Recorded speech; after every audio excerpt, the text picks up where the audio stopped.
பொதுவாக விவாதங்கள் எப்படி நடைபெறுகிறதுன்னு பார்த்தோம்னா, ஒரு பக்கம் மருத்துவர்களுக்கு ஆதரவான கருத்து, இன்னொரு பக்கம் அந்த விக்னேஷ் ஆதரவான கருத்து. நாம் இதை தலைகீழிலிருந்து இந்த விஷயத்தை பரிசீலனைக்கு உட்படுத்தணும்னு நினைக்கிறேன். ஏன் விக்னேஷுக்கு இவ்வளோ ஆதரவு பெருகுகிறது?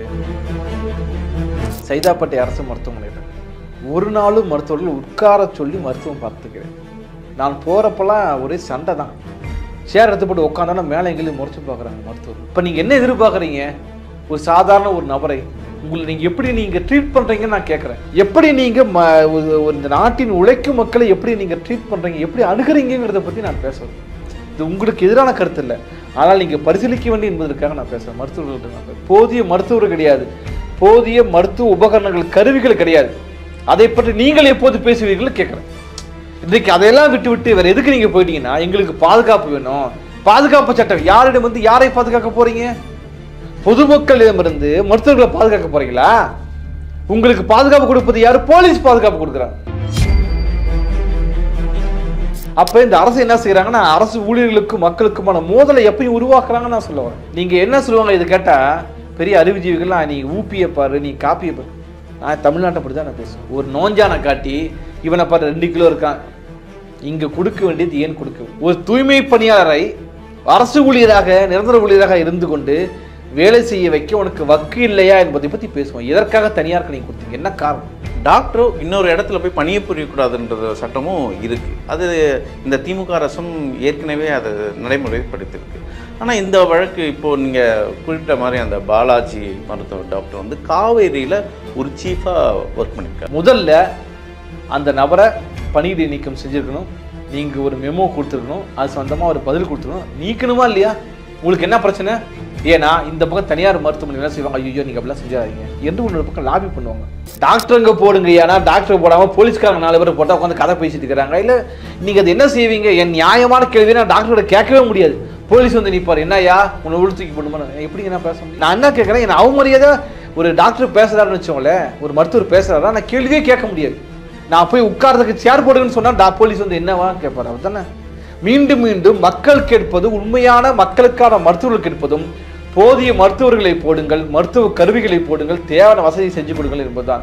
அதை விட்டுவிட்டு கிரிமினல் டாக்டர்களை பாதுகாப்பதற்காகவும் இந்த கிரிமினல் அரசை பாதுகாப்பதற்காகவும் போலீஸை போட்டிருக்காங்க நான் சொல்லுவேன். நேயர்களுக்கு வணக்கம். இன்று நம்மோடு அரசியல் பேச இணைந்திருக்கிறார் மக்கள் அதிகாரத்தின் செய்தி தொடர்பாளர் திரு மருது அவர்கள். வணக்கம் தோழர். வணக்கங்க. கிட்டத்தட்ட ஒரு வாரமாக இந்த டாக்டர் இஷ்யூ போயிட்டு இருக்குது. என்னென்னா டாக்டர்கள் அரசாங்க மருத்துவமனையில் சரியாக ட்ரீட்மெண்ட் செய்யலை. இதையொட்டி ஒரு கிண்டி மல்டி ஸ்பெஷாலிட்டி ஹாஸ்பிட்டலில் வந்து ஒரு டிப்ளமா படித்த பையன் அம்மாவுக்கு சரியாக மருத்துவம் செய்யலைன்னு ஒரு டாக்டரையே கத்தையால் குத்தி, அந்த செய்தியை நீங்களும் பார்த்துருப்பீங்க. ஆனால் பல முரண்பாடுகள் இருக்குது மக்கள்கிட்ட. டாக்டர் ஒரு பக்கம் வந்து நல்லா வைத்தியம் பண்ணுறாங்க, இன்னொரு பக்கம் இல்லை டாக்டருங்க நல்லா இருக்காங்க, அங்கே இருக்கிற கம்பவுண்டருக்கும் அந்த இருக்கிற அரசாங்க ஊழியர்களும் சரியாக மக்களை ட்ரீட்மெண்ட் பண்ண மாட்டேன்றாங்க, ஒரு உதாசீனப்படுத்துகிறாங்க, ஒரு கேவலமாக பேசுகிறாங்க அப்படின்லாம் பல குற்றச்சாட்டுகள் மக்கள் மத்தியில் இருக்குது. நீங்கள் இந்த நிகழ்வை எப்படி பார்க்குறீங்க? ஸோ சரியான ஒரு கேள்வி. நான் ஏன் இந்த சரியான கேள்வின்னு சொல்கிறேன்னா, பொதுவாக விவாதங்கள் எப்படி நடைபெறுகிறதுன்னு பார்த்தோம்னா, ஒரு பக்கம் மருத்துவர்களுக்கு ஆதரவான கருத்து, இன்னொரு பக்கம் அந்த விக்னேஷ் ஆதரவான கருத்து. நாம் இதை தலைகீழிலிருந்து இந்த விஷயத்தை பரிசீலனைக்கு உட்படுத்தணும்னு நினைக்கிறேன். ஏன் விக்னேஷுக்கு இவ்வளோ ஆதரவு பெருகுகிறது? ஸ்டாண்ட் வித் விக்னேஷ் என்று ஹேஷ்டேக் போடுகின்ற அளவுக்கு ஏன் வருது? நான் அரசு மருத்துவமனையில் தான் இப்போ இந்த காலைக்கு கூட என் துணைவியாக இருக்குது, அரசு மருத்துவமனைக்கு தான் நான் போயிட்டோம். முதல்ல இந்த படுகொலை தவறு, அதை நம்ம கண்டிப்பாக மாற்று கருத்தே கிடையாது.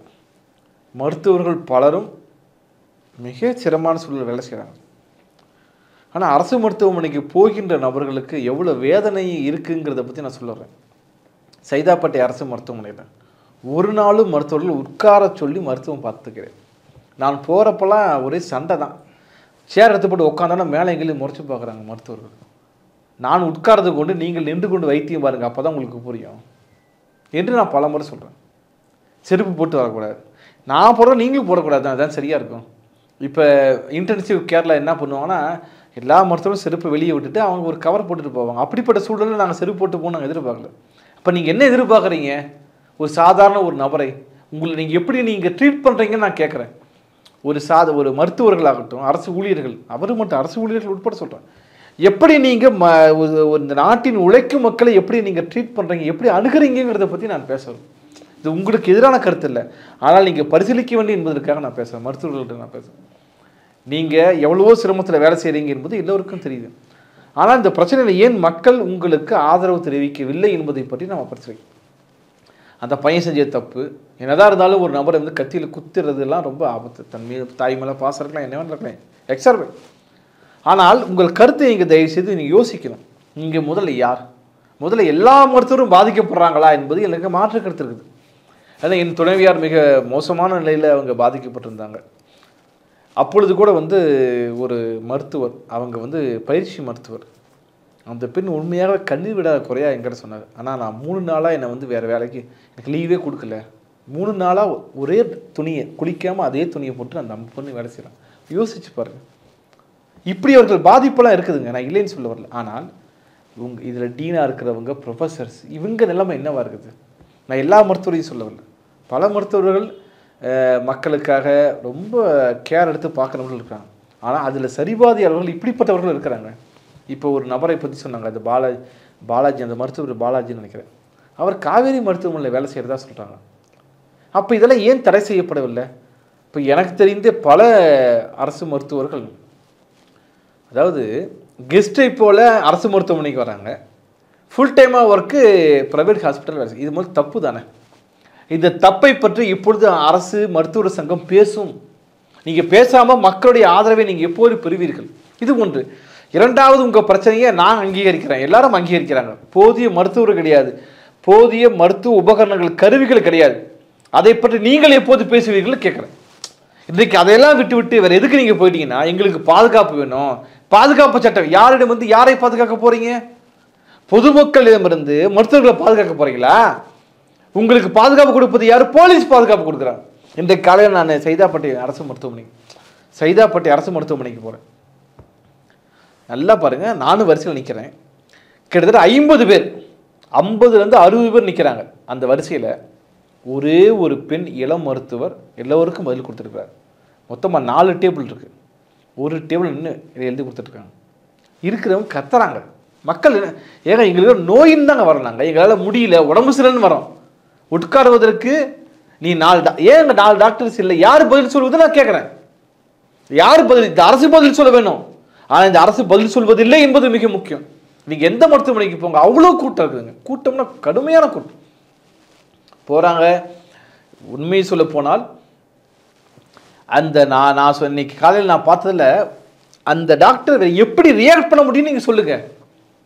நான் போன ஒரு அரை மணி நேரத்தில் 50 பேர் அவங்க பார்க்குறாங்கன்னா அவங்க எடுத்தெறிஞ்சு கோபமாக தான் பேச முடியும். இது சூழலை உருவாக்கியது அரசு இல்லையா? அப்போ குற்றவாளி யார்? அரசு தானே. இப்போ அரசோடைய வந்து இந்த அயோக்கியத்தனம் நான் சொல்லுவேன். என்னன்னா, இந்த பாலாஜி, இந்த விக்னேஷ் வந்து பாலாஜியை குத்துறாரு. குத்துற உடனே பொதுமக்களை வந்து கிரிமினல் போல சித்தரித்தது இந்த அரசு, சரிங்களா? அதுக்கு பிறகு அப்படியே இந்த மருத்துவர்கள் போராட்டம் செய்கிறாங்க. அடுத்த ஒரு நாள் ஒருத்தர் இறந்து போயிட்டார். மருத்துவம் பார்க்க முடியும். இறந்து போன உடனே அப்படியே மருத்துவர்களை வந்து குற்றவாளியாக ஊடகங்கள் சித்தரிப்பது இந்த அரசு தான் சொல்ல வரேன். அப்போ இந்த அரசுடைய பொறுப்பு என்ன? அனைவருக்கும் இலவச மருத்துவம், இலவச கல்வி, வாழ்விடத்தை ஏற்பாடு செய்வதற்காகத்தான் நாம் வாங்குகிற ஒவ்வொரு பொருளையும் இத்தனை ரூபாய் வரி கட்டுறோம் இல்லைங்களா? அப்போ இந்த அரசு என்ன செய்கிறாங்கன்னா, அரசு ஊழியர்களுக்கும் மக்களுக்குமான மோதலை எப்பயும் உருவாக்குறாங்கன்னு நான் சொல்ல வரேன். நீங்கள் என்ன சொல்லுவாங்க இது கேட்டால், பெரிய அறிவுஜீவிகள்லாம் நீ ஊப்பியை பாரு, நீ காப்பியை பாரு. நான் தமிழ்நாட்டை பற்றி தான் நான் பேசுவேன். ஒரு நோஞ்சானை காட்டி இவனை பாரு 2 கிலோ இருக்கான், இங்கே கொடுக்க வேண்டியது ஏன் கொடுக்கவில்லை? நான் எங்கேயும் போகல, சைதாப்பேட்டை அரசு மருத்துவமனை, கேஎம்சி, ராஜீவ்காந்தி போகிறேன். எங்கே போனாலும் தனியார் பங்களிப்புடன் இது நடைபெறுகிறதுன்னு அப்படி கீழே ஒன்று சேர்ந்து வருது. நீங்கள் கேள்விப்பட்டிருப்பீங்க, இந்த கீழ்ப்பாக்கம் மனநல மருத்துவமனை அது தனியாருக்கு தாரைவார்க்க சில முயற்சிகள் நடைபெற்றன. சிபிஎம் அது தொடர்பாக வெளியே இந்த அறிக்கையை வெளியே கொண்டு வந்தாங்க, அப்படியே மூடி மறைச்சிட்டாங்க. மாசு என்ன சொன்னார்? ஒன்றே சொன்னார், இது நாங்கள் தனியாருக்கெலாம் நாங்கள் கொடுக்கல, ஏற்கனவே தனியார் ஃபண்டோடு நடைபெறுகிறது. ஏன் தனியார் ஃபண்டு தேவைன்னு நான் கேட்குறேன். உங்களுக்கு என்ன பிரச்சனை அதை பற்றி பேசுங்க. அப்போ கொஞ்சம் கொஞ்சமாக தனியார் மயமாக்குவதற்கான வேலைகளை நீங்கள் ஈடுபட்டு இருக்கிறீங்க. அப்போ இதில் ஊழியர்கள், மருத்துவர்கள் பாதிக்கப்படுறாங்க. போதிய மருத்துவர்கள் கிடையாது, போதிய ஊழியர்கள் கிடையாது. நான் சொல்லுறேன், சவால் விட்டு நான் சொல்கிறேன், இன்றைக்கி இருக்கக்கூடிய எந்த ஒரு சென்னையில் இருக்கிற அரசு மருத்துவமனையிலையும் தூய்மை பணியாளர்கள் ஒப்பந்த ஊழியர்களாக மட்டும்தான் இருக்கிறாங்க. இதுக்கான காரணம் என்ன? ஏன் அரசு ஒழுங்காக வேலை செய்ய உனக்கு வக்கு கிடையாதா? இப்படி ஓப்பனாக பேசும். ஒரு தூய்மை பணியாளரை அரசு ஊழியராக நிரந்தர ஊழியராக இருந்து கொண்டு வேலை செய்ய வைக்க உனக்கு வக்கு இல்லையா என்பதை பற்றி பேசுவோம். எதற்காக தனியாருக்கு நீங்கள் கொடுத்தீங்க? என்ன காரணம்? ஏன்னா தனியார் கொடுத்தா அவர் கம்மியான சம்பளம் கொடுத்து அதிகமான உழைப்பை வாங்குவாரு, அதுதானே? அதில் நீங்களும் குளிர் காஞ்சிட்டு போயிடுவீங்க, அதுதானே? அப்போ இப்படி நடக்கும்போது அங்கே வேறு எப்படி நடக்கும்? அப்போ இந்த கோபத்தை நீங்கள் காட்டுவீங்க, வரக்கூடிய பேஷண்ட்டை நோயாளிகிட்ட காட்டுவீங்க. பேஷண்ட்டை அவன் என்ன பண்ணுவார்? நீங்கள் படித்தவங்க, அறிவாளி, உங்களுக்கு எவ்வளவோ பக்குவம் இருக்கும், நீங்களே பக்குவம் இல்லாமல் எரிஞ்செரிஞ்சு விழுந்தீங்கன்னா, பக்குவம் இல்லாமல் தன்னுடைய தாய் அந்த வேதனையில் இருக்கும் பொழுது நீங்கள் முகத்தில் தூக்கி எரிஞ்சிங்கன்னா அந்த நபர் அப்படித்தான் நாங்கள் செய்வார். அது நம்ம சரின்னு சொல்ல, ஒரு வினைக்கு எதிர்வினை தானே. ஆனால் நான் பார்த்த வகையில் பல மருத்துவர்கள் ரொம்ப ரொம்ப கேர் எடுத்து நம்முடைய பிரச்சனைகள், எனக்கு தனிப்பட்ட முறையில் அறுவை சிகிச்சை நடத்தும் போது கூட மிக மிக கேர் எடுத்து பேசினவர்கள் இருக்கிறாங்க. நான் இல்லைன்னு சொல்ல வரல. ஆனால் எது பெரும்பான்மையாக இருக்கிறது? நீங்கள் எதை பேச வேண்டும் நான் கேட்குறேன். எதான பேசணும், மருத்துவ சங்கம் இதானே பேசணும். இதை நீங்கள் முன்னிட்டு 10 நாள் இருங்க ஸ்ட்ரைக் பண்ணுங்க, பொதுமக்கள் ஆதரவு தெரிவிக்க மாட்டாங்க. நாங்கள் நேற்று தான் ஒரு மக்கள்கிட்ட பப்ளிக் ஒப்பீனியன் கேட்டோம். அரசு மருத்துவமனைகள் எப்படி இருக்குது அப்படின்ற ஒரு பார்வை முன்னெச்சு ஒரு கேள்வி கேட்டோம். அவங்க பலதரப்பாக சொல்கிறாங்க. சில பேர் வந்து டாக்டர் நல்லா தான் பார்க்குறாங்க, ஆனால் நிறைய பேர் சொல்கிற கம்ப்ளைண்ட் வந்து கட்டமைப்பு நல்லா தான் இருக்குது, நீங்கள் வெறும் சென்னையை மட்டும் பார்க்காதீங்க, ஒட்டுமொத்த தமிழ்நாடு எடுத்திங்கன்னா கிராமப்புறங்களில் இருக்கிற டாக்டர் ஹாஸ்பிட்டலில் டாக்டரே கிடையாது அப்படின்ற குற்றச்சாட்டெல்லாம் பதிவு பண்ணுறாங்க. சரி, இது ஒரு பக்கம் இருக்கட்டு. டாக்டர்களை பாதுகாக்க பல சட்டங்கள் இருக்குது. குறிப்பாக மருத்துவமனையில் டாக்டர்களை எதிர்த்து பேசக்கூடாது, பல சட்டங்கள் இருக்குது. ஆனால் அதே சட்டங்கள் டாக்டர் இன்னொரு இடத்துல போய் பணியை புரியக்கூடாதுன்ற சட்டமும் இருக்குது. அது இந்த திமுக அரசும் ஏற்கனவே அதை நடைமுறைப்படுத்தியிருக்கு. ஆனால் இந்த வழக்கு இப்போது நீங்கள் குறிப்பிட்ட மாதிரி அந்த பாலாஜி மருத்துவர் டாக்டர் வந்து காவேரியில் ஒரு சீஃபாக ஒர்க் பண்ணியிருக்கார். அதே மருத்துவர் கலைஞர் நூற்றாண்டு மருத்துவமனையில் வந்து சீஃபாக ஆங்காலஜியில் சீஃபாக இருக்கார். இது எப்படி பார்க்குறது? இவர் மேலே வழக்கு தொடுக்க முடியாதா? அரசு ஊழியர் சங்கங்கள் பொதுவாக மருத்துவர் மட்டும் பொதுவாக அரசு ஊழியர் சங்கங்களை கரப்டாக்கப்பட்டிருக்கிறதோட வெளிப்பாடு. இதை பற்றி எந்த அரசு ஊழியர் சங்கமும் மருத்துவ சங்கமும் பேசாதுன்னு நான் சொல்கிறேன்.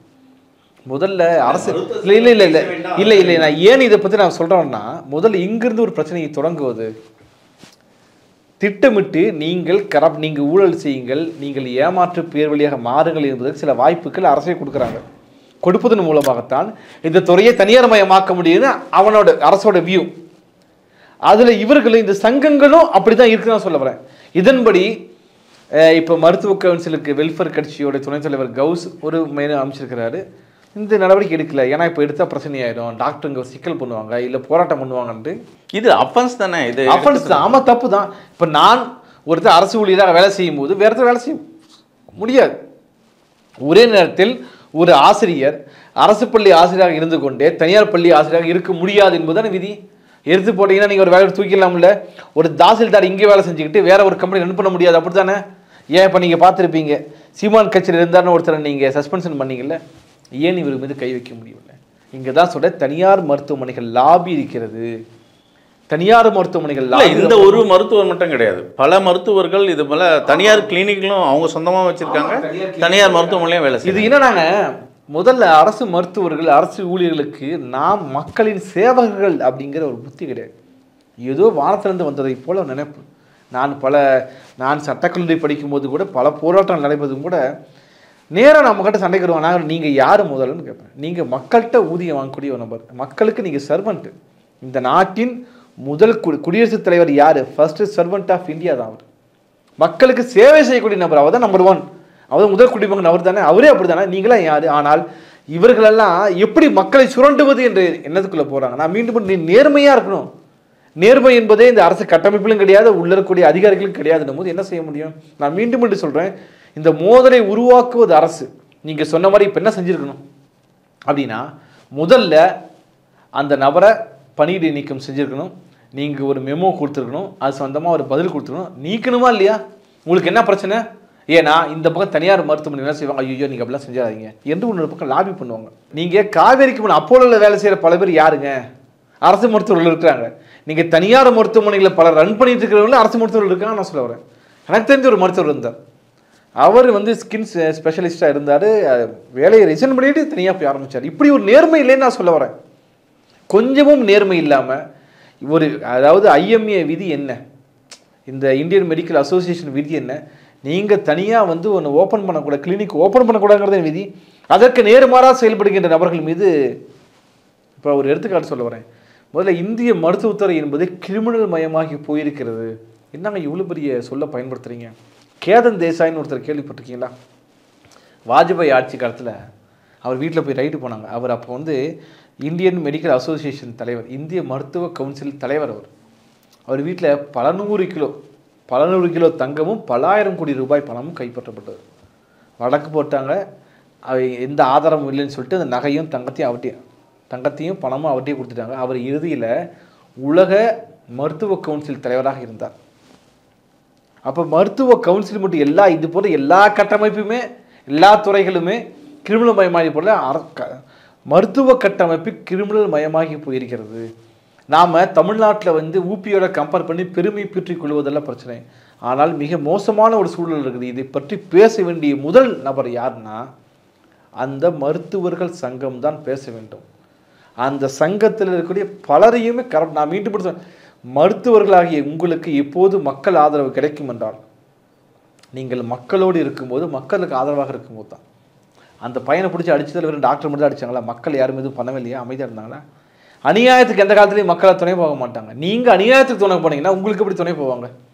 இன்னொன்று நான் கேட்குறேன், இந்த கொல்கத்தா பிரச்சனையில் நீங்கள் போலீஸ் பாதுகாப்பு கேட்டு போகிறீங்கல்ல, அந்த பெண்ணை ரேப் பண்ணி கொண்டது யாருங்க கொண்டாங்க சொல்லுங்கள்? ஒரு போலீஸோட துணை பிரிவு தானே. அதை மூடி மறைச்சது யாருங்க? சீனியர் டாக்டர் தானங்க மூடி மறைச்சான். வெளியே கொண்டு வந்தது யாருங்க? டாக்டருக்கு ஆதரவாக இருந்தது யாருங்க? பொதுமக்கள் தானங்க. அப்படிப்பட்ட பொதுமக்களை நீங்கள் இன்னைக்கு எதிரியாக நீங்கள் பாவித்தீங்க, மக்களை நீங்கள் எதிரியாக்கிட்டீங்கன்னா உங்களுக்கு பாதுகாப்பு யாரு? இந்த மக்களை தவிர வேறு யார் இருக்க முடியும்? நான் கேட்குறேன். இன்றைக்கு நான் பார்க்குறேன், நேற்றைய தினம் சைதாப்பட்ட மருத்துவமனைக்கு நான் திருப்பி சொல்லுது, நான் நேரடியாக பார்த்து சைதாப்பட்ட மருத்துவமனைக்கு நான் போகிறேன். ஒரு டாக்டர், ஒரு நர்ஸு, புறக்காவல் நிலையத்தில் இருக்கக்கூடிய போலீஸ் அங்கே உட்காந்து பேசிட்டு இருக்காரு. நான் அந்த டாக்டர் கிட்ட அவசரமாக நான் ஒரு பிரச்சனையை பற்றி பேசுகிறேன். அந்த டாக்டர் போலீஸுக்கு வந்து ஏன் கேட்கணும்? குறிப்பிட்ட மாதிரி மருத்துவர்களுக்கான பாதுகாப்பு காவல்துறை முழுக்க இறங்கி செய்யுது. இதில் இன்னொரு பார்வையும் இருக்குது. டாக்டர்கள் அப்படின்னு எடுத்துட்டாவே அரசாங்கம் ஃபுல்லாக சப்போர்ட் பண்ணுது. இதே மற்ற ஊழியர்கள், இப்போ டாக்டர்களும் ஒரு அரசாங்க ஊழியர் தான். ஒரு தனியார் போயிட்டு டாக்டருக்காக பாதுகாப்பெல்லாம் கொடுக்கல. ஒரு அரசாங்க மருத்துவருக்கு அரசாங்கம் பாதுகாப்பு தவறில்லை. ஆனால் இதே பார்வை இப்போ நேற்று நடந்த அந்த வக்கீலோட கொலை ஓசூரில், ஏன் அது மாதிரி அதில் ப்ரெஷர் வரல அரசாங்கத்துக்கு? நீங்கள் அரசு வந்து மருத்துவர்களுக்கு ஆதரவாக இருந்தான்னு சொல்லிட முடியாது. முதல்ல பிரச்சனை இல்லை. அடுத்த நாள் அந்த பையன் இறந்து போனார். அப்படியே மீடியாவை வச்சு ஸ்டேட் அப்படியே திருப்பி போராட்டத்தை ஒன்றும் இல்லாமல் செஞ்சுட்டாங்க. நான் மீண்டும் கேட்கறது, மருத்துவர்களின் இந்த பார்வை சொல்றாங்க. அப்படி இல்லைன்னு நான் சொல்ல வரேன். அப்படி ஒரு பார்வையை திட்டமிட்டு வெளியே உருவாக்குறாங்க. அதாவது நேர்மையாக இருக்கிற யாருக்கும் இந்த அரசு எந்த காலத்துலையும் ஆதரவாக இருக்காதுங்கிறது உண்மை. அப்போ சமூக நல மருத்துவர்கள் சங்கம் டாக்டர் ரவீந்திரநாத்லாம் ஒரு விஷயம் தெளிவாக சொல்கிறார். போதிய மருத்துவர் கிடையாது, கருவிகள் கிடையாதுன்னு சொல்கிறார். அந்த விஷயத்தை பற்றி இந்த அரசு பதில் சொல்லவே இல்லை. ஆனால் வேறு சில பேர் கேட்குறாங்களா, போலீஸ் ஸ்டேஷன் கொண்டு வந்து போட்டாங்க. இப்போ நான் அதான் யோசிச்சேன், சைதாப்பேட்டை ஹாஸ்பிட்டலில் டாக்டருங்க 4 டாக்டர், ஒரு டாக்டர் உட்காந்துருக்காரு, 4 போலீஸ் கொண்டு வந்து போட்டாங்க. இப்போ போலீஸ் வந்து வைத்தியம் பார்க்குறாங்க. அது நான் சைதாப்பேட்டை எடுத்துக்காட்டு சொன்னால் மற்ற ஊர்கள் எடுத்துக்கோங்க, எல்லா ஊர்களும் எப்படி இருப்பாங்கன்னு பார்த்துக்கணும். சென்னையில் மற்ற எல்லா இடங்கள்லையும் இப்போ எத்தனை இடத்துல நீங்கள் புறக்காவல் நிலையம் அமைச்சிங்கன்னு தெரியாது. டாக்டருங்க போடுங்க, ஏன்னா டாக்டர் போடாமல் போலீஸ்காரங்க 4 பேர் போட்டால் உட்காந்து கதை பேசிட்டு இருக்கிறாங்க. இல்லை நீங்கள் அது என்ன செய்வீங்க? என் நியாயமான கேள்வி நான் டாக்டரோட கேட்கவே முடியாது. போலீஸ் வந்து நிற்பார், என்னையா உன்னை உழுத்துக்கி போடணுமா? எப்படிங்க நான் பேச முடியும்? நான் என்ன கேட்குறேன், என்ன அவமரியாதை ஒரு டாக்டர் பேசுகிறாருன்னு வச்சோங்களேன், ஒரு மருத்துவர் பேசுகிறாரா, நான் கேள்வியே கேட்க முடியாது. நான் போய் உட்கார்றதுக்கு சேர் போடுங்கன்னு சொன்னால் போலீஸ் வந்து என்னவா கேட்பார்? அவர் தானே. மீண்டும் மீண்டும் மக்கள் கேட்பது, உண்மையான மக்களுக்கான மருத்துவர்கள் கேட்பதும் போதிய மருத்துவர்களை போடுங்கள், மருத்துவ கருவிகளை போடுங்கள், தேவையான வசதி செஞ்சு கொடுங்கள் என்பதுதான். அதை விட்டுவிட்டு கிரிமினல் டாக்டர்களை பாதுகாப்பதற்காகவும் இந்த கிரிமினல் அரசை பாதுகாப்பதற்காகவும் போலீஸை போட்டிருக்காங்கன்னு நான் சொல்லுவேன். இப்போ மீண்டும் மீண்டும் உண்மையாகவே போராடுகின்ற மருத்துவர்களுக்கு ஆதரவாக இந்த அரசு இல்லை. மாறாக அரசு தன்னுடைய தவறை மூடி மறைப்பதற்காக பயன்படுத்தப்படுகிறது. இல்லை, மருத்துவர் இல்லை என்ற அந்த கட்டமைப்பில் சொல்கிறீங்க, மருத்துவர்களே இல்லையா? இருக்காங்க. ஆனால் நான் போதிய என்பதை சரியாக பயன்படுத்திட்டு இருக்கேன். ஒவ்வொரு முறை அதை சொல்ல தேவையான மருத்துவர்கள் இருக்கிறாங்களா இல்லை என்பதை நான் சொல்ல வரேன். அப்படி ஒன்று இல்லை என்பதை எப்போ நீங்கள் ஒத்துக்குவீங்க? ஒருபோது ஒத்துக்க போகிறதில்லன்னு சொல்கிறேன். நாங்கள் திராவிட மாடல் அரசு அதிமுகவுக்கு நீ பெட்டரா இல்லையாங்க, அதை பற்றி நான் பேசியிருக்கேண்ணா. அவன் சோறையை போட நான் ஒரு இட்லி போடுறேன், ஒரு மனுஷன் வாழ்வதற்கு தேவையான இட்லியை போடுங்க, சோறை போடுங்க, நான் பேசியிருக்கேன். இப்போ அந்த முரண்பாடு ஏன் வந்துச்சு? ஏன் அந்த நபரை குத்துனதுக்கு, பாலாஜியை குத்துறதுக்கு மக்கள் ஏன் விக்னேஷுக்கு சப்போர்ட் பண்ணாங்க என்பதை ஒரு நியாயமாக பரிசீலிப்பதற்கான மூளை இருக்கா இல்லைன்னு கேட்குறேன். நீங்கள் யோசிச்சு பாருங்க. பெரிய வார்த்தை வேண்டாம். இல்லை, ஏன் இது சொல்கிறேன்னா, இது தவறான வார்த்தை கிடையாது. நீங்கள் பல இடங்கள் உச்சநீதிமன்றம், உயர்நீதிமன்றம், கீழமை நீதிமன்றங்களை மன்னிக்க வேண்டும், விசாரணை நீதிமன்றங்கள் சரியாக செயல்படலைங்கிறது சொல்ல அப்ளை ஒரு மைண்டுன்னு சொல்கிறாங்க. இது மூளைங்கிறது தப்பாக சொல் கிடையாது. பல இடங்கள் அப்ளை ஒரு மைண்ட், ஏன் உன் மூளையை நீ செயல்படுத்தவில்லைன்னு கேட்குறாங்க. அப்போ அது மாதிரி இந்த அரசு உண்மையாகவே பரிசீலிப்பதற்கு தயாராக இல்லை. ஏனென்றால் இந்த துறையை தனியாருக்கு தாரை வார்த்தை விட்டு இந்த அம்பானி அதானி இது போன்ற நபர்கள் தாரை வார்த்தை தப்பிச்சு ஓடுவதற்காக இந்த அரசு செயல்பட்டு கொண்டிருக்குது. நியாயமாக பேசுங்க. நான் ஒன்று உங்களுக்கு கேட்குறேன், இந்த மருத்துவர்கள் என்பதற்காகவே யாரும் கொலை செய்யப்படவில்லை, வழக்குரைஞர்கள் என்பதற்காக மட்டுமே கொலை செய்யப்படுவது, ஆசிரியர் என்பதற்காக மட்டும் கொலைப்பட. சமூகம் முழுவதும் கொலை, கொள்ளை, பாலியல் வன்புணர்வு, பித்தலாட்டம், மோசடிகள் அதிகமாகிவிட்டன. அதன் விளைவு இந்த பக்கமும் இங்கே இருக்கக்கூடிய முக்கியமான உண்மையாக மருத்துவர்கள் போற்றப்பட வேண்டியவர்கள் தான். ஸ்பெஷல் ப்ரிவிலேஜ் கொடுக்கணும், மாற்று கருத்து இல்லை. எப்போது? நேர்மையாக இருக்கும் முறை. அப்போ இப்படி குறிப்பான இவர்களை இப்போ எஸ்சி எஸ்டி மக்கள் பாதிக்கப்படுவது போல் இந்த ஜாதிங்க தான் அடிக்கிற மாதிரி வக்கீலையும் மருத்துவர்களையும் ஆசிரியரையும் கொள்வதற்கு கிடையாதுங்க. சமூகம் முழுக்க இப்படி மோசமாக இருக்கும்போது அதன் விளைவாக இதுவும் ஏற்படுது தான் பார்க்க முடியுமே தவிர, நீங்கள் பாதுகாப்பு சட்டம் யாரிடம் யாரை பாதுகாக்க போகிறீங்க? பாதுகாப்பு கேட்டு போலீஸ்ட்டு போக போகிறீங்க. என்னுடைய தனிப்பட்ட நான் அனுபவம் சொல்கிறேன். ஒரு எஸ்சி எஸ்டி வழக்கு பதிவு செய்வதற்கு ஒரு தாழ்த்தப்பட்ட மனவளம் குன்றிய அந்த பெண் மீது ஒரு ஆதிக்க சாதியை சேர்ந்தவன் 21 நாட்கள் கடத்தி சென்று பாலியல் வன்புணர்வு செய்தான். அந்த வழக்கு பதிவு செய்வதற்கு கிட்டத்தட்ட 5 மாதம் ஆச்சு. முந்தானத்து தான் எஸ்சி எஸ்டி ஆக்ட் போட்டிருக்காங்க. அப்படிப்பட்ட போலீஸ்கிட்ட போய் உங்களை பாதுகாக்க சொல்ல போகிறீங்களா? இதை நியாயமாக டாக்டருங்களும் மற்றவங்களாம் பரிசீலிக்கணும் இல்லை? முடியாதுங்க. உங்களுக்கு பாதுகாப்பு மக்கள் மட்டும்தான். நீங்கள் மக்களுக்கு நேர்மையாக இருங்கள், உங்கள் பின்னாடி மக்கள் வருவார்கள். அரசு எப்போதும் தன்னுடைய குறைபாட்டை முறிமறிப்பதற்காக நீங்கள் ஜெயலலிதா கிட்ட நீங்கள் தெரிஞ்சுக்கணும் என்ன பண்ணுவாங்க அப்படின்னா, அரசு ஊழியருக்கு கொஞ்சம் அதிகமாக செலவு கொடுக்குற மாதிரி தெரியும். திடீர்னு இவங்க போராட்டம் பண்ணும்போது மக்களுக்கும் அரசு ஊழியருக்கு முரண்பாட்டை உருவாக்குவாங்க. உங்களுக்கு தான் அதிகமாக நான் பணம் கொடுக்குறேன், என் கஜானா ஃபுல்லாக காலி ஆகுதுன்னு சொல்லியிருக்காங்களே, இல்லை பார்த்துருக்கீங்கள? அப்போ உன் கையாளாகாத தனம், உன் இன்சஃபிஷியன்சியை மூடி மறைப்பதற்காக இப்படிப்பட்ட மோதல்களை கண்டிப்பாக அரசு உருவாக்கும். இதற்கு மருத்துவர்கள் பலியாக கூடாது என்பதுதான் முக்கியம். நன்றி தோழர். நன்றிங்க.